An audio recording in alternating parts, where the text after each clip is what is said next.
নমস্কার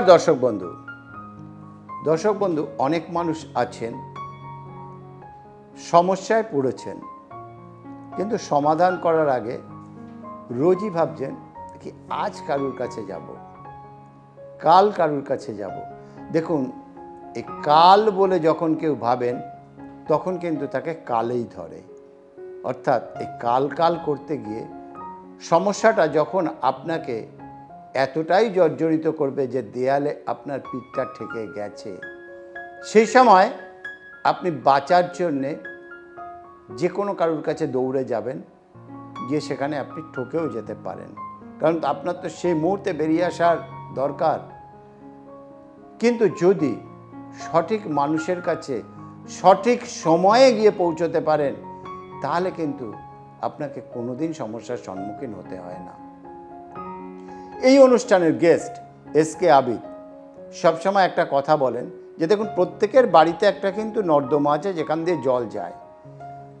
সেই নর্দমার মধ্যে যদি কোনো ইট পড়ে তাহলে জলটা যেতে একটা বাধা পায়।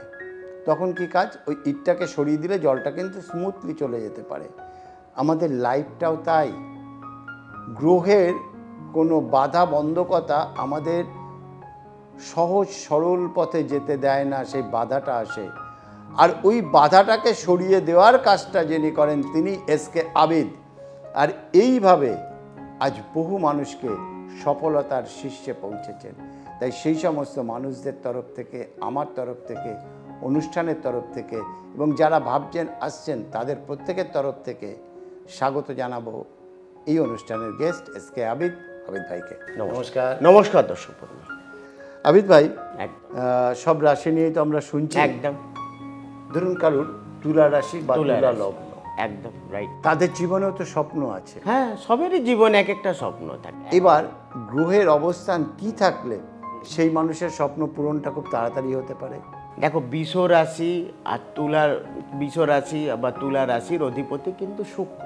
আচ্ছা, তাহলে এই শুক্র প্রচণ্ড ভালো। শুক্রর মধ্যে আমরা শুক্র এই 9খানা প্ল্যানেটের মধ্যে সবথেকে বেশি শিক্ষিত, সবথেকে বেশি ট্যালেন্টেড সেটা হচ্ছে শুক্র।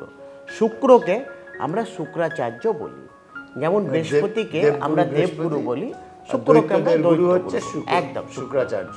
তো শুক্র যাদের ভালো থাকলে, শুক্র থেকে আমরা বাড়ি, গাড়ি, নারী, সন্তান, ভালোবাসার জায়গা আমরা কিন্তু শুক্র পাই সবকিছু। একদম আমরা শুক্র কারণ সুখ ভোগ করার ক্যাপাসিটি সেটা কিন্তু শুক্র। দেখো, শুক্র কি হচ্ছে, শুক্র আমাদের পুরুষ মানুষের শরীরের মধ্যে যে হারমোন তাকে আমরা শুক্র বলি। তাহলে শুক্র আমরা বেশিরভাগ বিয়ের ক্ষেত্রে আমরা অনেকেই আসে, দাদা আমার সন্তান নিয়ে, বা তখন আমরা পুরুষ হলে আমরা কিন্তু শুক্রকে দেখি, আর মহিলাদের ক্ষেত্রে আমরা বৃহস্পতি দেখি। বৃহস্পতি গ্রহ কেন শুক্র কি কারণে দেখা হয়? শুক্র কারোর যদি উইক থাকলে, শুক্রর জায়গা ভালো না থাকলে, শুক্র বেশিরভাগ খারাপ পজিশনে কোন জায়গায় কোন ঘরে বসলে খারাপ প্রভাব দেয়? মেষ রাশি অথবা সিংহ রাশি। কেন? এই দুটো হচ্ছে অগ্নিতত্ত্ব। অগ্নিতত্ত্বর মধ্যে শুক্র থেকে আমরা রূপ, যৌবন, কলা আমরা শুক্র থেকে পাই। একটা সুন্দর মানুষকে যদি আমি আগুনের তলায় রাখবো তাহলে কি হবে? ঝলসে যাবে। তাহলে রবি আর শুক্র যদি এক ঘরে কারোর যদি জন্মছকে বসে গেলে তাদের কিন্তু দারিদ্র যোগ লেগে যায়। এই দারিদ্র যোগ খুব খারাপ। দারিদ্র যোগ মানে একটা না একটা সমস্যা, বিয়ে নিয়ে বলেন, চাকরি নিয়ে বলেন, সন্তান নিয়ে বলেন, হেলথ ওয়াইজ বলেন, অনেক রকমের সমস্যা। মানে সমস্যা পেছন ছাড়ে না, একদমই ছাড়বে না। হ্যাঁ, আবার শুক্র তুলা রাশির ঘরে শুক্র মীন রাশির ঘরে বসলে কিন্তু উচ্চস্থ ফল দেয়, ভালো ফল দেয়। কারোর যদি শুক্র মীন রাশির ঘরে বসলে খুব ভালো প্রভাব দেয়। শুক্র আবার বুধের সঙ্গে বসলে খুব ভালো প্রভাব দেয়। প্ল্যানেট অনুযায়ী দেখো, আমরা যেমন 9খানা প্ল্যানেট বলি, প্ল্যানেট অ্যাকচুয়ালি 7খানা হয়। ওই 7খানা প্ল্যানেটের মধ্যে একটা আমরা পাই বন্ধু প্ল্যানেট, একটা পাই শত্রু প্ল্যানেট। প্ল্যানেটের মধ্যে দেখো শুক্র, শনি আর বুধ, এরা এক লটের মালিক, এরা বন্ধু প্ল্যানেট। অন্য প্ল্যানেটে গেলে তাহলে আমরা রবি, হ্যাঁ, চন্দ্র, মঙ্গল, বৃহস্পতি, এরা এক লটের মালিক। তো প্ল্যানেট অনুযায়ী তার জীবনে যে রাজ্য কারক গ্রহ প্ল্যানেট, যে ভালো প্ল্যানেট, সেই প্ল্যানেটের মধ্যে আমরা কি পেলাম? শুক্রকে পেলাম, শনিকে পেলাম এবং বুধ। বুধকে পেলাম। তাহলে আমরা যখন একটা জন্মছক দেখি সেখানে শুক্র যারা যা ধরো কারো তুলা লগ্ন, আমি তো যেহেতু বেশিরভাগ লগ্ন দেখে বিচার করি, তা আমরা লগ্ন দেখি কারোর দেখা যায় তুলা লগ্ন, সেখান থেকে আমরা 1 নম্বর ঘর ধরি। লগ্ন কোন কোন ঘরে বসে আছে, ধরো শনির ঘরে বসে আছে পঞ্চমে, পঞ্চম স্থান থেকে আমাদের এডুকেশন, সন্তান, ভালোবাসার জায়গা, সেটা কিন্তু খুব ভালো, তার এডুকেশন ভালো হবে। আবার 6, 8, 12 আমরা কিন্তু একে মরা ঘর ধরি। কারোর যদি লগ্ন 6, 8, 12-তে বসে গেল, সেই যতই ভালো প্ল্যানেট হোক তার কিন্তু কর্মক্ষেত্রে ভালো হবে না। একটা দেখেন রাজার অনেকেই আছে যাদের বাবার প্রচুর ব্যবসা, তার সন্তান কি সাকসেস হয়? একদমই হয় না। তার মধ্যে সেই ট্যালেন্টই নেই, একটা মানুষ যখন ব্যবসা করে নিজের বুদ্ধির মাধ্যমে এবং ট্যালেন্টের মাধ্যমে, প্রত্যেকটা কর্মক্ষেত্রে আপনার বুদ্ধি এবং ট্যালেন্ট হলে তাহলে আপনি একটা সাকসেসফুল বিজনেসম্যান হবেন। ব্যবসা অনেক ধীরভাবে করা যায়, শান্ত মাথায় করা যায়। অনেকে ভুলভাল ডিসিশন নিয়ে নেয়, ডিসিশনের জায়গায় অনেকে কি করে, অনেকের পয়সা আছে কিন্তু ব্যবসা বোঝে না। ব্যবসা কি করে, ও আবার তৃতীয় ব্যক্তির মাধ্যমে ব্যবসা করে, সেই ব্যক্তি বেশি দিন তাদের ব্যবসা থাকে না। আমি সবসময় বলি একটাই জিনিস, যে ট্যালেন্ট আপনার মধ্যে আছে সেই জিনিসই নিয়ে আপনারা ব্যবসা করেন, আপনারা সাকসেসফুল একদম হবে। পরের ব্যবসা দেখে বা পরের দেখে আমি যদি এগোতে পারি তাহলে জীবনে হবে না।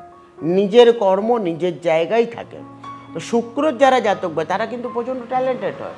তাদের আমি কর্মক্ষেত্রে আমি বেশিরভাগ দেখি আইটি, ব্যাংকিং, হ্যাঁ আমরা বেশিরভাগ, তাদের আবার বিদেশ যাত্রা। কেন বৃহস্পতি শুক্র আবার আমি যদি 12 নম্বর ঘর দেখি তাহলে কন্যা রাশির ঘরে কিন্তু আমি 12 নম্বর ঘরে কিন্তু ধরুন গ্ল্যামার ওয়ার্ল্ডে যেতে চায়, শুক্র স্ট্রং থাকলেই হবে। শুক্র ভালো থাকলে ভালো একটা অ্যাক্টর হতে পারেন, ভালো একটা নায়িকা হতে পারেন, ভালো একটা গায়িকার হতে পারেন, পুরোটা শুক্রের ওপরে। শুক্র থেকে আমাদের রূপ, যৌবন, কলা আমরা শুক্র থেকে পাই।